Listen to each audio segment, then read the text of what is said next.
Whales yield only 1/20th as much of the world's oil as rapeseed. And every product of whale oils could be made from vegetable oils. But we continue to kill so many whales that some people fear for their survival.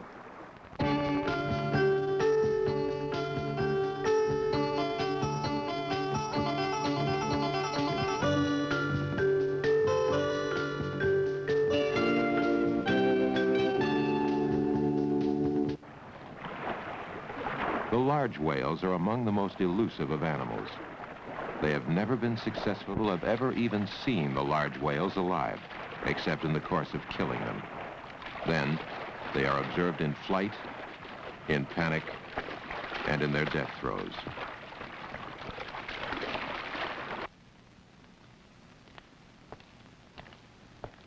What we know about these air-breathing, sea-dwelling mammals is not a lot, and most of it has been learned from dead ones. Dr. N.A. McIntosh, taking measurements of the lower jawbone of a sperm whale in the British Museum of Natural History, is one of a handful of world-recognized whale authorities. Most important advances in whale study have been made within the lifetime of Dr. McIntosh, but there is still much to be learned about the beasts. A life-size, 100-foot-long model of the huge blue whale dominates the museum gallery. The details of its life are mysteries and may never be known. Because of man's predation, there are only 5,000 to 6,000 blue whales left in all the oceans, and their fate is uncertain. Skeletons painstakingly pieced together sketch the evolution of the whale family, including the smaller dolphins and porpoises, from a small insect-eating land mammal, a common ancestor of whales and cows. Skeletons help us sort out the various species. They reveal vestiges of the limbs the whale's land-living ancestors possessed. But all this is a far cry from the living, breathing animal itself. Scientists have only lately been able to study living whales in a small way. If a 25-foot killer whale that eats between 300 and 400 pounds of fish a day can be considered small. Though they bear live young and suckle them, like all other mammals, whales have made extreme adaptations to life in the sea. Some of these can be observed at California's SeaWorld. The killer whale can hold its breath for 17 minutes, yet its blowhole, seen here in slow motion, can open to allow the to exhale and inhale and close again, all in less than 3/10 of a second. Its eyes are similar to man's, but with a flatter cornea, they may function as well underwater as out of it. Various species have evolved highly complex hearing and signaling devices, some of which are now being studied.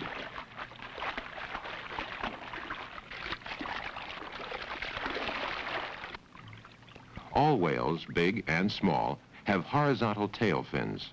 This is opposite to fishes, whose vertical tail fins move from side to side, propelling them with each stroke. Only the upthrust of the tail fin gives a whale propulsion. The downstroke is a relaxed return. By this means, the killer whale can swim more than 20 miles per hour. The large pointed dorsal fin looks deadly, but it does not, despite legend, slit the bellies of the killer's prey. In whalers' stories and some serious literature, this large dolphin is painted as a bloodthirsty, insatiable monster. In captivity, it is generally docile, playful, and intelligent enough to cooperate in various scientific experiments. It remains, however, an extremely dangerous animal to be approached with caution.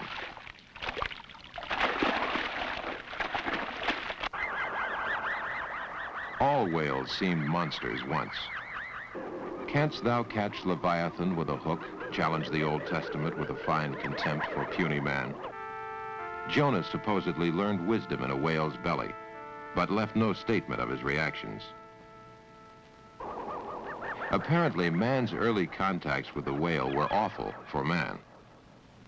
Artists kept well away from whales, and their art showed it. It took them a long time to learn how they really looked.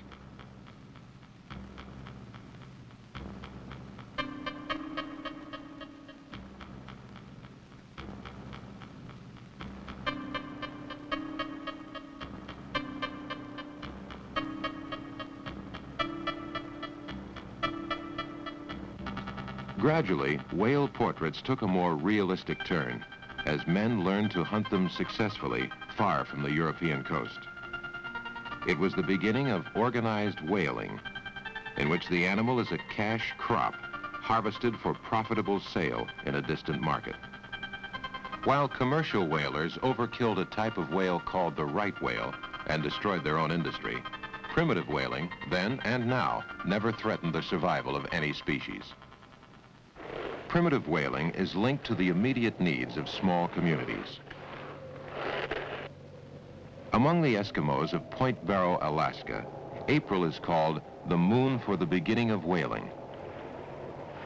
Then the communities move with their open boats to the edge of the ice pack, knowing that the bowheads will pass near the coast in their annual migration. The hunt at the end of winter can be a life and death matter for the Eskimos. And it is a fairly even contest, since they cannot afford the sophisticated gear that makes whale hunting easy. Often a bowhead is taken in sight of land, not several, for the community can handle only one at a time. Its capabilities are about equal to its appetites.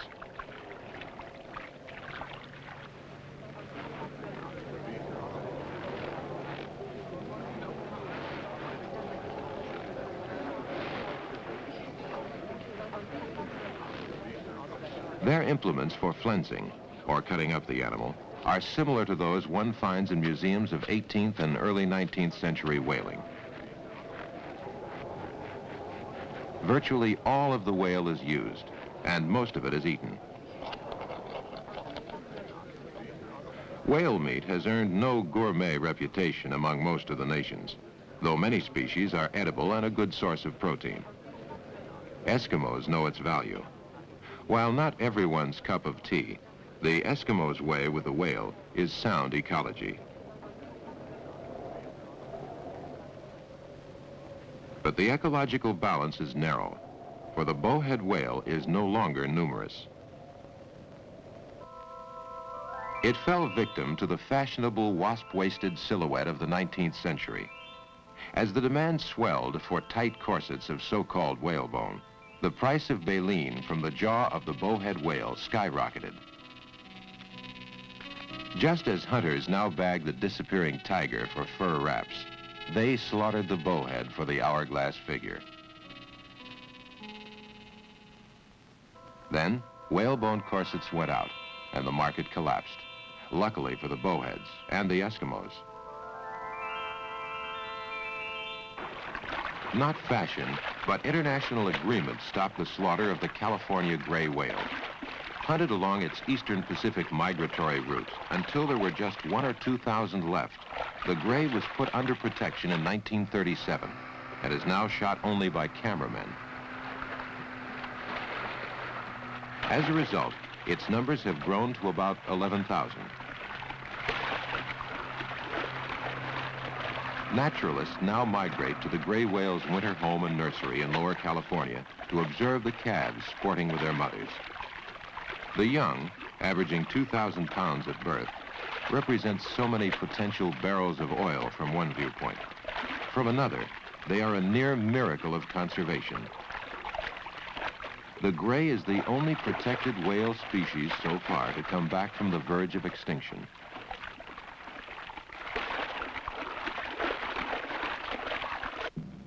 Among the protected species that have not come back, the black or Biscay right whale, first commercial target.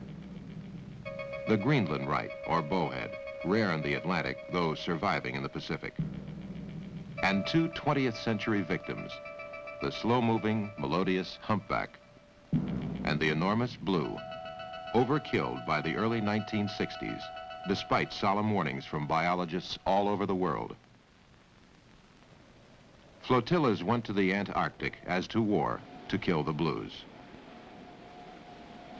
These scenes from an old Hollywood short subject record the destruction of an irreplaceable resource.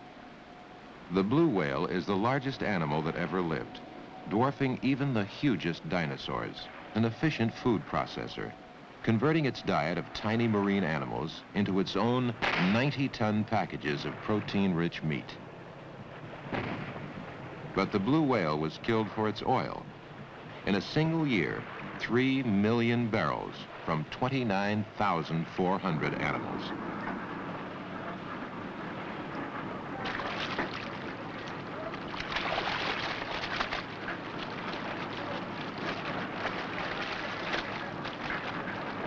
After many millions of years of survival, the blue whale was nearly wiped out in a generation. The International Whaling Commission, a body that exists supposedly to protect whales from overexploitation, acted too late.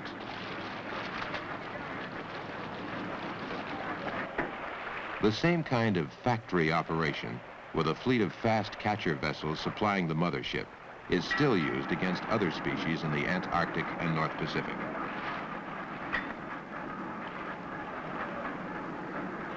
On the flensing deck of the factory ship, the camera recorded the scale of the beast compared to man. The huge jaw bristling with baleen, the thick, oil-rich blubber for which it died.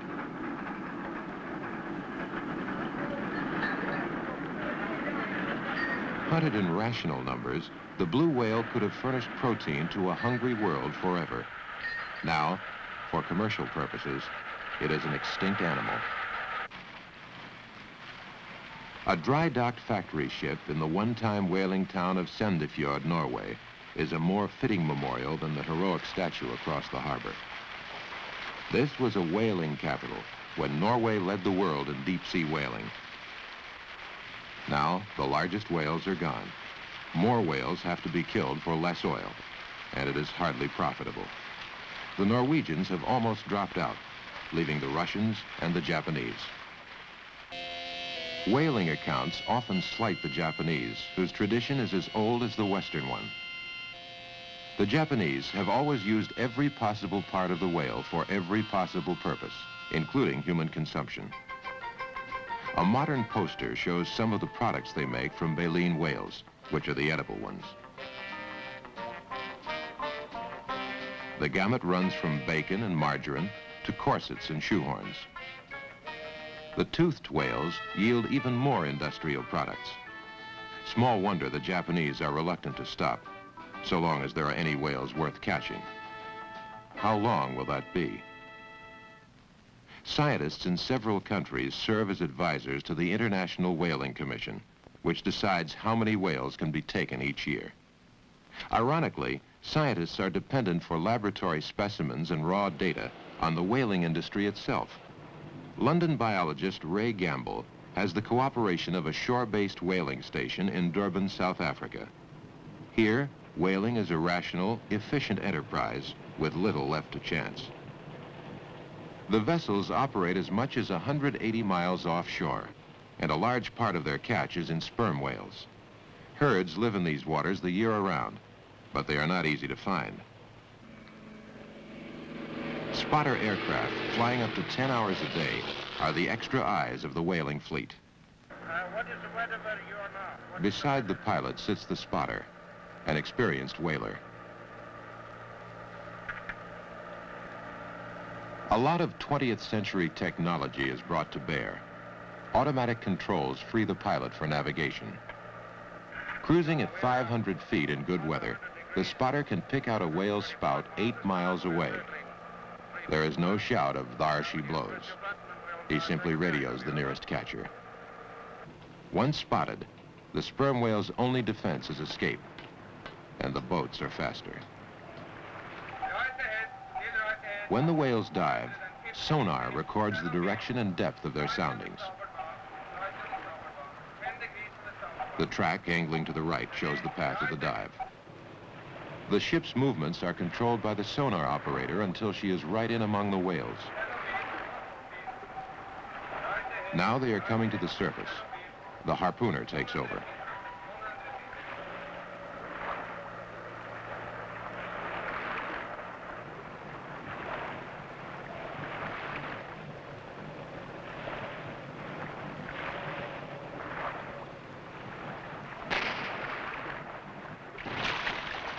Modern harpoons have a delayed charge that explodes inside the whale and most of the time kills quickly.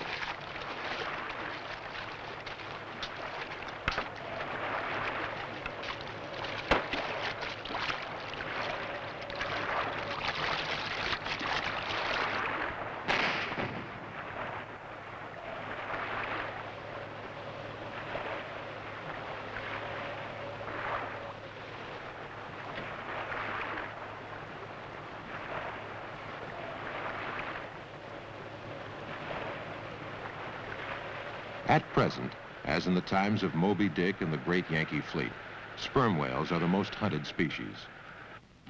But then, it took a great many men to kill a few whales, odds that technology has now reversed. The problem then was to find sperm whales and kill them. The problem now is to find how many sperm whales can be killed without endangering the species. Determining the facts and reporting them to the International Commission that regulates whaling is Gamble's job. From the slipway in Durban Harbor, whales travel their last 3 miles by railroad to the factory where they are made into pet food, fertilizer, and a versatile lubricating oil highly prized by submarine engineers.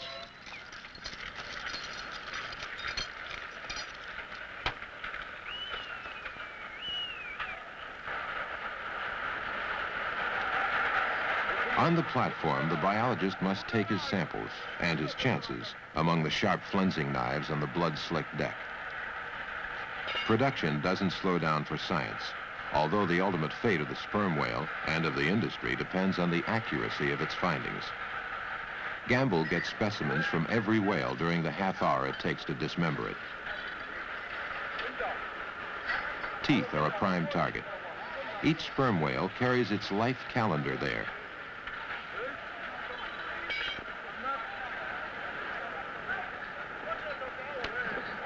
Amid the noise, work, and stench of flensing, no one remembers that the sperm has the largest brain of any animal, that it probably dives deeper than any other mammal, that it leads a complex social life of which we know very little so far.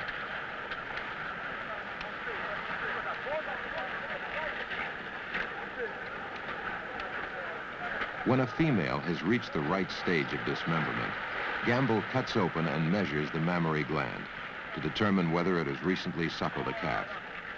Raw material for the statistics of the reproductive cycle.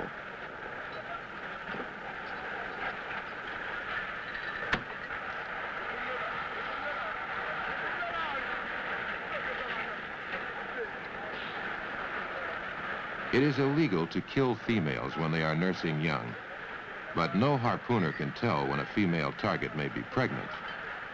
The discovery of fetuses is a fairly common occurrence.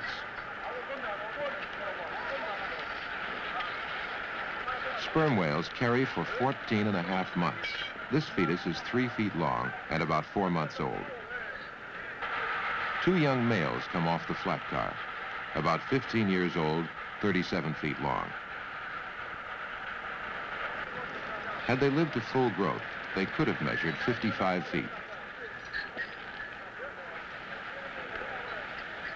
Whatever can be learned of a male's sexual past and one's potential future is hidden in the cells of the testes. It is important to know at what age the young males become active breeders, because this concerns the reproductive capacity of the species.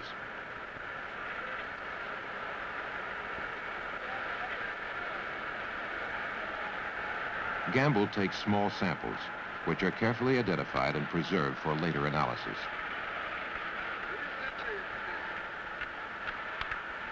Science, moving ahead on just a few slices, while it takes the entire animal to make oil and profits for industry.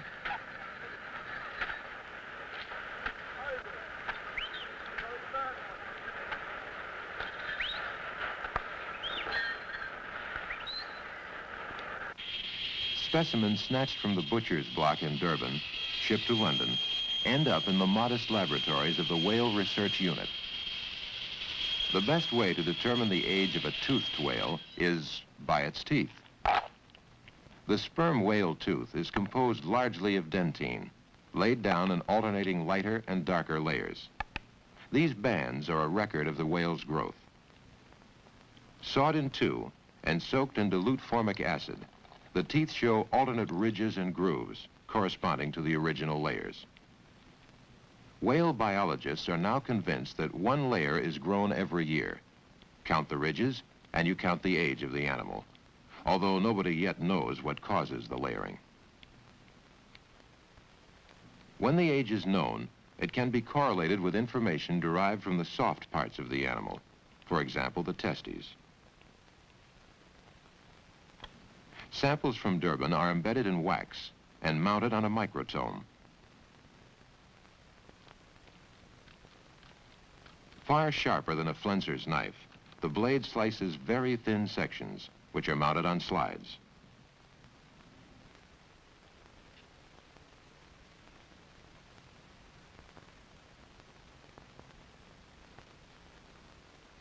The slides are stained with various dyes to differentiate among the several kinds of cells present in the tissue, each of which may tell part of the story.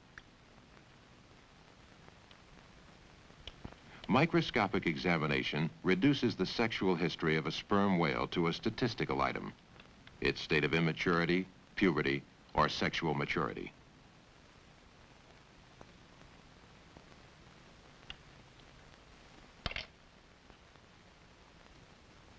In this instance, the whale was fully mature. The tubules are filled with cells that were actively dividing to produce spermatozoa.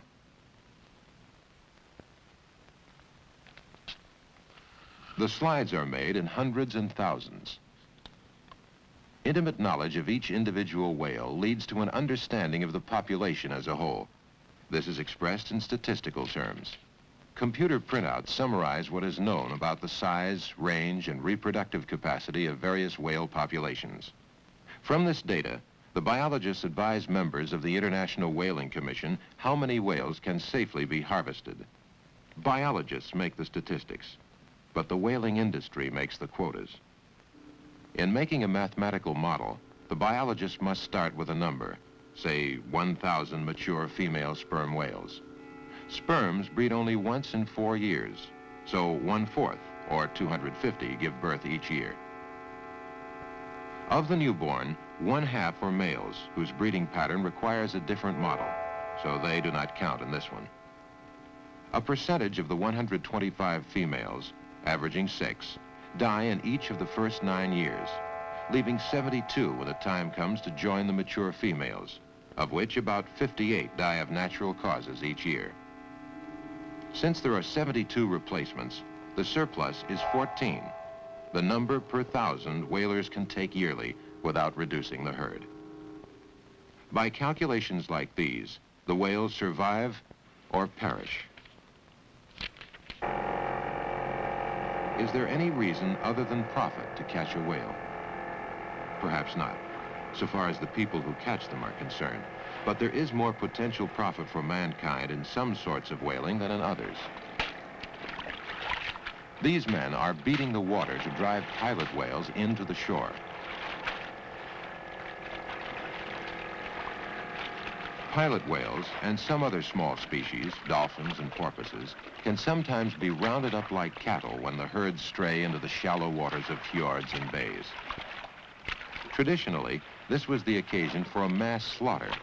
But fisherfolk have learned in recent years to take porpoises and dolphins alive. Their actual capture is easy. The small whales rarely show fight when cornered. Avoiding injury to the captives, safe packaging, and rapid transport are the hardest parts of the game. Their destination will be one of 2 new and growing markets: public aquariums and scientific institutions. In both, close observation and study of the smaller whales in captivity has begun to yield answers to some ancient perplexities. For instance, how do whales sleep? Bottle-nosed porpoises doze on the pool bottom for up to 4 minutes at a stretch. When they want a deep sleep, they surface and float. A flick of their tail every 20 to 50 seconds brings their blowhole out of the water, and they breathe. As sleep deepens, the tail sinks, its movements diminish, and the animal becomes nearly immobile so long as the water is calm. These observations were made recently by James McCormick at Princeton University. No one yet knows how porpoises sleep in rough, open water. Perhaps they do not sleep at all. Despite the odds, there are scientists who study whales in the wild. Off Bermuda, a herd of the once numerous humpback whales appears each spring. An acoustical biologist from Rockefeller University, Roger Payne, meets them there each year and lowers special underwater microphones to record their songs.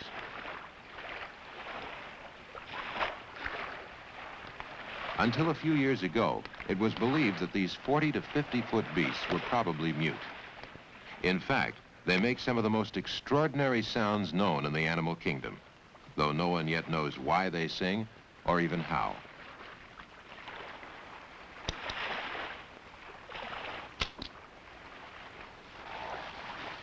Lost time, 20 seconds. Time, 14:28.